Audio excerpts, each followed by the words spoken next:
Hello dear students, आज हम पढ़ रहे हैं क्लास 12 कक्षा 12 का हिंदी का प्रतिदर्श प्रश्न पत्र। ये एक मॉडल पेपर है, यूपी बोर्ड के द्वारा जारी किया गया है। ये पेपर है 2023 के एग्ज़ाम के लिए बहुत ही ज़्यादा इम्पोर्टेंट। इस वीडियो में हम जानेंगे कौन कौन से क्वेश्चंस इंपॉर्टेंट हैं, किस तरीके से पेपर का फॉर्मेट रहता है। तो वीडियो को स्किप मत कीजिएगा और लास्ट तक देखिएगा।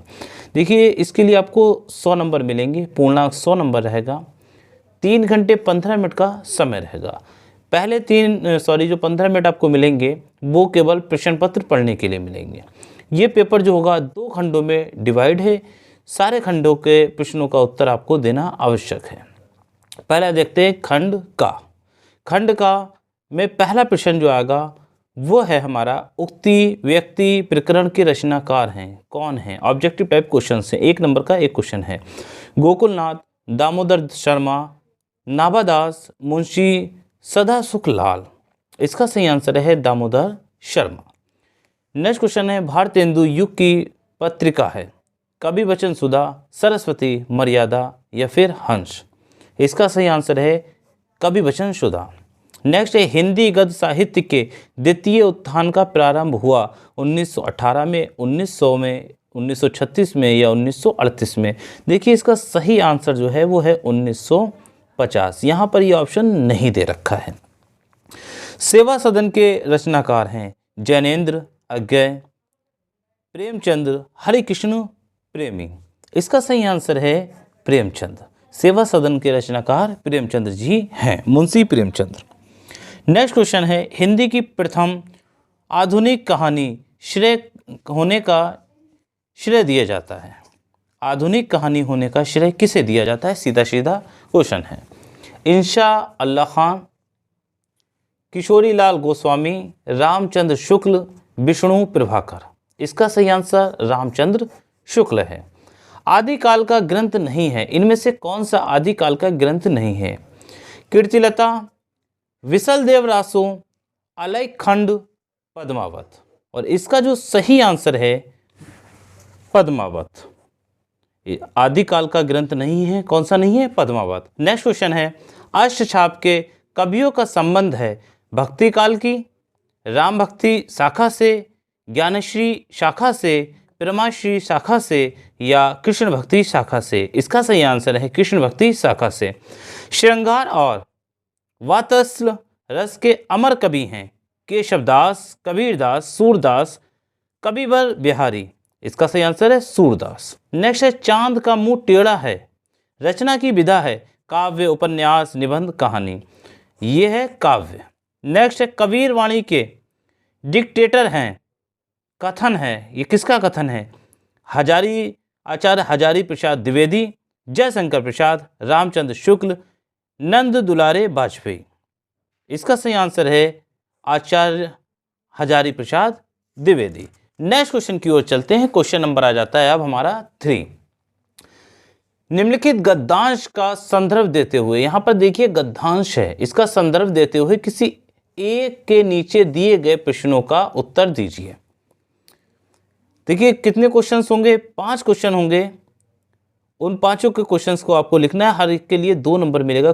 कुल मिला के 10 नंबर का क्वेश्चन होने वाला है। एक गद्य दे रखा है, कोई भी गद्य मिल सकता है। यहाँ पर देखिए, जंगल में किस प्रकार अनेक लता वृक्ष वनस्पति अपने अधब वहाव से उड़ते हुए, ये इस तरीके का गद्य दे रखा है। इसमें क्वेश्चन को समझ लीजिए। ये गद्यांश के पाठ एवं लेखक का नाम लिखिए। पहला क्वेश्चन, जिसके नीचे लाइन खींची गई है, ये समन्वय युक्त जीवन राष्ट्र का सुखदायी रूप है। इसका अंश की व्याख्या करना है। प्रस्तुत अनुच्छेद के अनुसार जंगल में क्या क्या मिलता है? ये आपको जो टॉपिक है गद्यांश से, उससे ही मिलेगा सारे क्वेश्चंस। ये आता है, ठीक है, नहीं तो फिर आपको अथवा में क्वेश्चन और दे रखा होगा, वो भी गद्यांश होगा। ये देखिए गद्यांश से, वो पढ़िए और उनके क्वेश्चंस का आंसर लिखिए। नेक्स्ट चलते हैं क्वेश्चन की ओर। अगला क्वेश्चन देखिए, 5वां क्वेश्चन। यहाँ पर पदांश आ जाएगा। अभी गद्य था, अब पद होगा, और उसके आधार पर आपको जो प्रश्न दे रखे होंगे उनके उत्तर लिखने होंगे। जैसे नील परिधान बीच सुकुमार, इसके आपको क्या है, यहाँ पर ये देखिए सारे क्वेश्चंस दे रखे हैं। ये आता है, ठीक है, हर क्वेश्चन 2 नंबर का रहेगा, ये ध्यान रखना आप। यानी 5 क्वेश्चन हैं तो ये 10 नंबर का सेक्शन रहने वाला है। ये आता है ठीक है, नहीं तो अथवा में दूसरा दे रखा है, ये पूरा देखिए पद दे रखा है और इसके क्वेश्चंस जो होंगे वो अगले पेज पर ये रहे। यहाँ पर ये सारे इसके क्वेश्चंस दे रखे हैं, इनके आपको आंसर लिखने होंगे। नेक्स्ट क्वेश्चन बहुत ही ज़्यादा इंपॉर्टेंट है, ये ध्यान रखना। एक लेखक का जीवन परिचय देते हुए उनकी कृतियों का उल्लेख कीजिए। 3 नंबर का जीवन परिचय है, 2 नंबर का उनकी कृतियों का उल्लेख है, यानी कुल मिला के 5 नंबर का यहाँ से आपको मिलेगा। शब्द सीमा का विशेष ध्यान रखना, 80 नंबर 80 शब्द के लगभग में आपको लिखना है।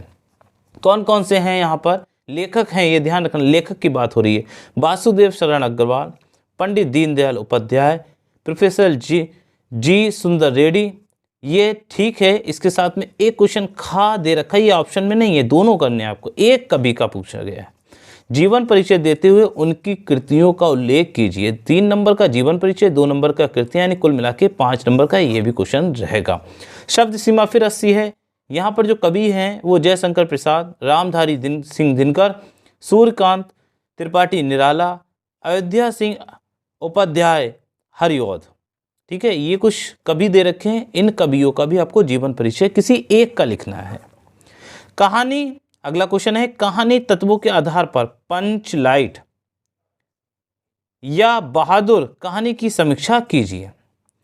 ये आता है ठीक है, नहीं तो अथवा में है। कर्मनाशा की हार कहानी के प्रमुख पात्र का चरित्रण कीजिए।